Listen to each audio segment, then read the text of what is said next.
Bonsoir à tous et bienvenue dans le journal. Voici les titres de ce vendredi. Nous irons tout d'abord à Aféry, dans la région de la Mai. C'est là que les deux mains d'une femme ont été coupées par son compagnon la semaine dernière. Si la femme a la vie sauve, d'ailleurs fort heureusement, elle se retrouve par contre handicapée. Son compagnon, lui, est introuvable depuis. Reportage à suivre. Le monde célèbre ce vendredi 24 mars la journée mondiale de lutte contre la tuberculose. La pathologie est à l'origine d'une multitude de décès. Des adultes et même des enfants souffrent énormément des conséquences désastreuses de la tuberculose. Voilà pour le programme. Nous sommes ensemble pour 20 minutes d'actualité et vous faites bien de nous suivre. Dans la commune d'Abobo, plusieurs ménages peinent en ce début du ramadan à s'offrir le sahour, le repas du matin ou encore l'iftar, celui de la rupture du jeûne. Une situation d'extrême précarité qui complique le jeûne dans certaines familles. Notre équipe de reportage est allée constater les difficultés de ces populations. Bintou Pekele. Quartier Samake, dans la commune d'Abobo. Korotoum, ses deux sœurs aînées et son frère cadet vivent ici depuis le décès de leur père. Célibataires et sans soutien, ils doivent lutter chaque jour contre la faim, en plus de nombreux arriérés de loyers et de factures. Une situation 2 fois plus difficile pendant le mois de Ramadan. Ce vendredi matin, Korotoum décide de faire la vaisselle et espère éventuellement un don pour assurer le repas. Ce mois de Ramadan, ça ne va pas. Ce matin même, je me suis réveillée, il n'y a pas mangé, ni rien. On a faim. Il n'y a pas papa, on souffre. Mettre carême là. On a beaucoup. Riz demi. On va manger peu, boire l'eau, dormir. Couper carême là aussi. Si on a eu un peu de Lipton, on boit. Et puis ça passe. Ça ne va pas. C'est un peu ça ce matin, mais voici la marmite. Il n'y a rien dedans. Les enfants sont là à pleurer partout. Ils ont faim. Les enfants ne peuvent pas mettre carême comme nous. Voici la marmite. Tout est vide. Couper carême même aujourd'hui là. Ça ne va pas.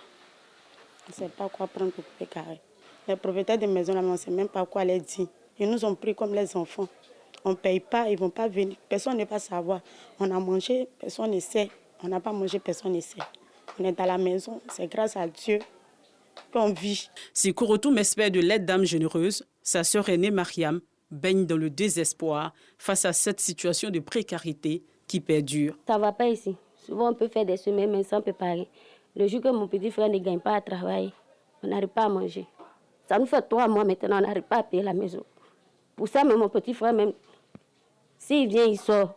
Pas il dit le travail, ça ne marche pas. Hier, je suis sortie, je n'ai pas pu bien vendre. J'ai vendu 750. C'est ça, je suis venue le matin. Là. J'ai donné 100 francs à les enfants, ils n'ont pas payé Baka. En tout cas, le reste, là, c'est là d'abord. Jusqu'à l'heure de rupture, il va voir ce qu'elle a pu faire. Moi, des carêmes, là, tout le monde est parti prendre sac de riz, des huiles, des trucs. Nous, on est assis, on regarde sur mon Dieu. C'était tellement chaud. En tout cas, on s'est confié à Dieu. Elles sont nombreuses, ces familles musulmanes qui peinent à afficher une sérénité en ce mois de jeûne de Ramadan. Dans cet autre endroit de fortune, Ramata, une sexagénaire, ploie sous le poids de l'âge qui impacte sa santé. Elle est obligée de se battre au quotidien pour avoir de quoi se nourrir. Voilà ma situation. Bon, il y a la vieillesse, il y a la maladie. Bon, c'est en période aussi de la jeûne. Bon, on n'a même pas la nourriture, on n'a rien comme manger. On part de cours à cours pour demander de l'eau même pour boire. C'est la période de Ramadan. Les enfants, tout le monde veut jeûner. Mais s'il n'y a pas de nourriture, on ne sait pas quoi faire. Dans le mois béni de Ramadan, de nombreuses familles en difficulté ont le regard tourné vers des âmes généreuses. Une occasion pour elles de vivre pleinement ce mois de jeûne. La lutte contre la vie chère et le respect des prix arrêtés par le gouvernement se poursuit. Les commerçants des grandes surfaces et supérettes de la Riviera Faya dans la commune de Cocody ont reçu hier une visite inopinée de la brigade de contrôle rapide du ministère du Commerce, de l'Industrie et de la promotion des PME. Après des dénonciations de citoyens lambda, la visite d'hier a permis la saisie de plusieurs produits, notamment des sacs de riz, des bouteilles d'huile de table, des cartons de sucre, des boîtes de tomates concentrées, des pâtes alimentaires et bien d'autres. Les commerçants se rendent coupables de plusieurs infractions, notamment le non-affichage des prix et le non-respect des prix de produits plafonnés. Les propriétaires se rendront dans les bureaux de la BCR afin de s'acquitter de leur amende qui part de 100 500 francs à 50 500 000 francs. Par ailleurs, le ministère du Commerce rappelle aux populations qu'il est toujours possible de dénoncer les commerçants véreux en appelant au 13 43. La journée d'hier était consacrée partout dans le monde à la météorologie. En Côte d'Ivoire, l'enjeu est de taille pour le service de prévision météorologique de la Sodexam. Le pays est confronté depuis quelques années à des pluies beaucoup plus abondantes que prévu, des averses torrentielles qui engendrent beaucoup de dégâts. Et justement, à l'approche de la saison des pluies, la Sodexam prend des dispositions. Bintou Pekele. Le temps a changé parce qu'on ne sait plus quand il aura plu ou quand il aura soleil, tu vois. Les temps sont bizarres en tout cas. On ne sait pas ce qui c'est. Les effets du changement climatique sont bien réels, mais la population accorde peu d'importance aux informations provenant de la station de météo. La population n'est pas beaucoup informée sur la météo. Parce que les gens se focalisent plus sur ce qu'ils vont manger. La vie est chère, c'est ça, sur la météo, les gens ignorent ça. C'est important parce qu'on vit de ça. Il faut qu'on soit renseigné de ça. La population n'est pas si informée. Si tu n'es pas informé, comment tu veux savoir que dans ce mois, il y aura assez de pluie, ou bien dans ce mois, il n'y aura pas assez de pluie, ou bien il va faire chaud, ou bien il va pas faire chaud. Comment tu veux savoir? Pourtant, au service des prévisions météorologiques nationales de la Sodexam, société d'exploitation et de développement aéroportuaire, aéronautique et météorologique, tout est mis en place pour fournir des données précises. Objectif, informer au mieux la population. Au niveau du service de la météorologie, on a une organisation qui est mise en place. On a des ingénieurs météo qui font de la veille 24 heures sur 24, 7 jours sur 7. Donc ils veillent sur le climat, ils veillent sur l'atmosphère pour permettre à la population d'avoir l'information à temps. Donc il y a des dispositions qui ont été prises depuis 4 ans qui ont été prises pour permettre à la population d'avoir l'information et la vraie information. Donc il y a une réorganisation qui s'est faite au sein de la Sodexam, quand au plan de la météo, quand au plan de la climatologie. La Côte d'Ivoire ne dispose à ce jour que de 14 points d'observation synoptique, ce qui est peu pour espérer un résultat probant. Produire encore des informations, c'est d'avoir assez de mesures, des stations de mesure un peu partout. Nous avons 14 stations de mesure, on a 31 régions. Donc il y a des régions qui ne sont pas couvertes par des stations de mesure. Donc pour couvrir ces régions-là, on utilise les images satellites. Donc si nous avons des stations de mesure dans les différentes zones-là, donc les résultats des calculs que les logiciels vont faire seront des résultats qui vont plus se rapprocher de la réalité pour le bonheur de la population. Le directeur général de la météorologie rassure et annonce des changements. Nous allons évoluer progressivement à couvrir tout le territoire national, étant donné que le gouvernement appuie la Sodexam à travers un prêt. Donc nous allons passer à 30 points de mesure avec un point de mesure par région administrative. Ce mardi 23 mars marque la journée mondiale de la météorologie. À ce titre, plusieurs élèves sont invités à prendre part à un panel dans les locaux de la Sodexam, dans la commune de Port-Bouilly. Ils sont instruits sur la nécessité d'introduire dans le système éducatif des modules de formation relatifs à la météorologie. Cela est d'une importance capitale en ce point que aujourd'hui, beaucoup de nos enfants, que ce soit les élèves du primaire, du secondaire et du supérieur, connaissent mal les domaines de la météorologie, du climat et de l'eau. Et c'est à ce titre-là que j'ai été donc convié à animer cette conférence pour apporter notre contribution à la prise en compte des jeunes aujourd'hui dans ces différents domaines. Cette édition de la célébration de la Journée mondiale de la météorologie a pour thème l'avenir du temps, du climat et de l'eau à travers les générations. Et ce drame qui s'est déroulé il y a une semaine à Aféry, dans la région de la Mai, un homme a coupé les deux mains de son épouse qu'il accuse de l'avoir trompée. La bonne dame, âgée de 40 ans, n'en est pas morte, fort heureusement. Son agresseur, quant à lui, est porté disparu depuis son forfait. Âme sensible, veuillez vous abstenir. Le reportage de Bintou Pekele. Gina, c'est le nom d'emprunt que nous donnons à cette femme. Elle s'est vue couper entièrement la main droite par l'homme avec qui elle partageait sa vie depuis 15 ans. De sa main gauche, il ne reste plus que le pouce. Elle a une ouverture à la cuisse et à l'omoplate droite. Son homme l'accusait d'infidélité. Il m'a appelé, viens nous donc causer. Et puis il dit, ce que lui voulait me dire, qu'aujourd'hui, là, ma vie est finie. Donc il est quitté en bas du matelas, il a pris la chose. Moi, je pensais que c'était un bois qu'il voulait me chicoter avec. Donc dès qu'il a envoyé j'ai calé ça à par ma main gauche. Ça a coupé ma main. Il a envoyé encore, j'ai soulevé mes aisselles. Ça a coupé mes aisselles. Je suis tombée. Il m'a macheté encore sur ma cuisse et la quatrième sur ma main droite. Je ne sais pas comment faire. Il n'y a pas de main pour me laver, pour boire l'eau, pour manger. Elle a été admise au CHR d'Azopé dans le sud du pays le samedi 18 mars à 1h du matin. Ses parents sont sous le choc et à bout de souffle. On a aimé notre beau-fils. Mais ce qui s'est passé là, je ne sais pas comment me trouver. Je suis surpassée, donc je ne sais pas quel mot il faut donner. C'est la suite qui nous inquiète. Comment faire pour assurer les soins dans l'avenir? Parce que depuis qu'on est là, près de 800 et quelques mille francs est parti. Vraiment, si quelqu'un de bonne volonté peut nous apporter de l'aide, vraiment, je ne sais plus ce qu'il faut dire parce que ça me... Il dit à la première dame, il lui demande pardon. Elle n'est qu'à m'aider. Avec tous ces deux mains-là, je ne pourrais rien faire. Gina est arrivée ici dans un état de choc avec seulement 3 grammes de sang. Elle a reçu plus de 8 poches de sang et subi une intervention chirurgicale qui a duré 4 heures. Son état a mobilisé le corps médical de ce centre hospitalier, mais aussi les personnes de bonne volonté. L'équipe qu'il a reçue l'a réanimée jusqu'au dimanche. Elle a pu être opérée grâce à la bonne volonté et au don du réseau d'amis du directeur du CHR d'Azopé. Il faut dire que son pronostic vital n'est pas en jeu. Le problème, quand elle va guérir, c'est le pronostic fonctionnel. C'est une dame qui aujourd'hui n'a ni main droite ni main gauche. Il va falloir trouver également des bonnes volontés pour l'appareiller de sorte à la rendre autonome.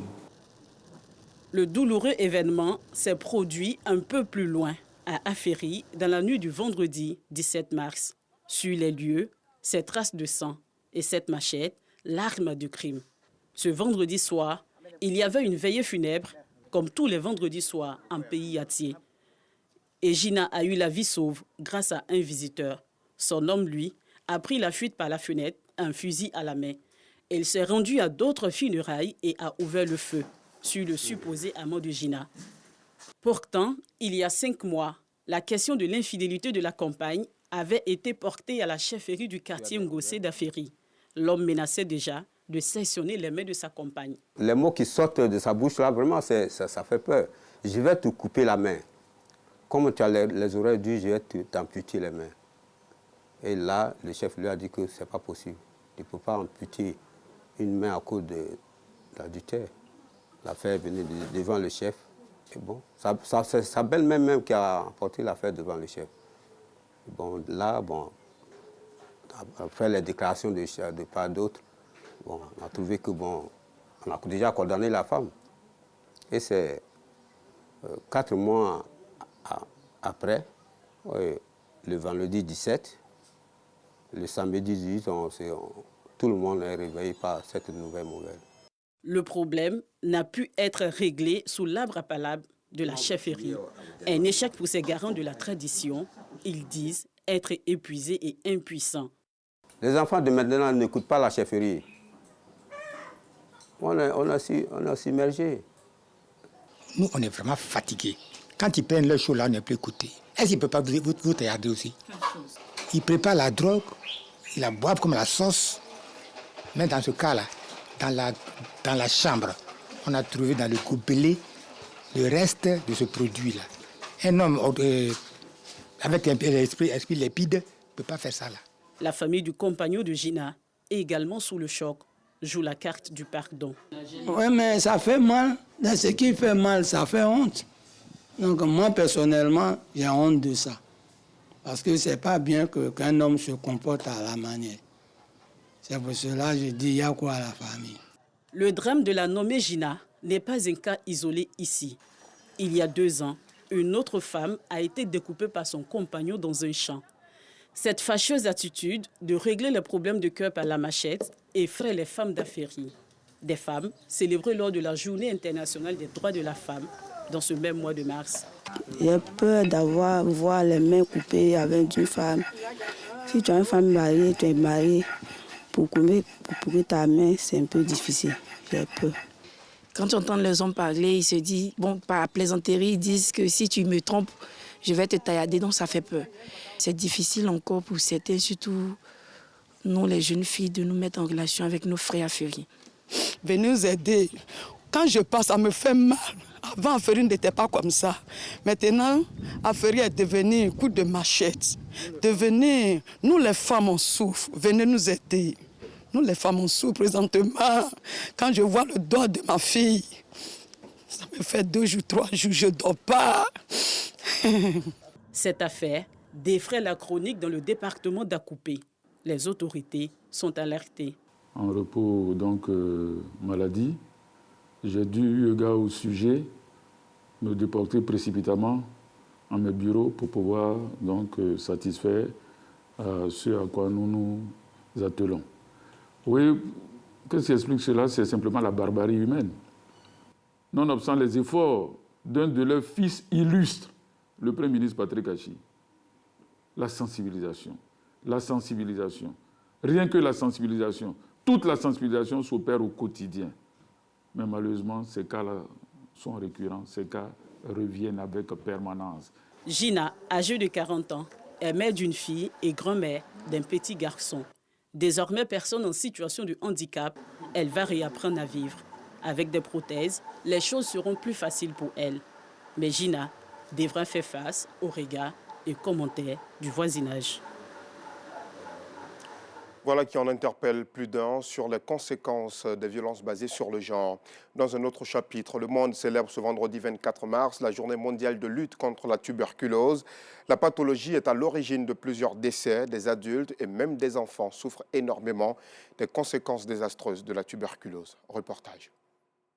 À l'occasion de la journée mondiale de lutte contre la tuberculose, nous nous sommes rendus au centre antituberculeux dans la commune d'Adjamé, afin d'en savoir plus sur cette maladie. La tuberculose est une maladie infectieuse très contagieuse due à un bacille qu'on appelle le bacille de Koch. La personne fait la fièvre, la personne grelotte, la personne comme le palu en fait, comme toute maladie infectieuse.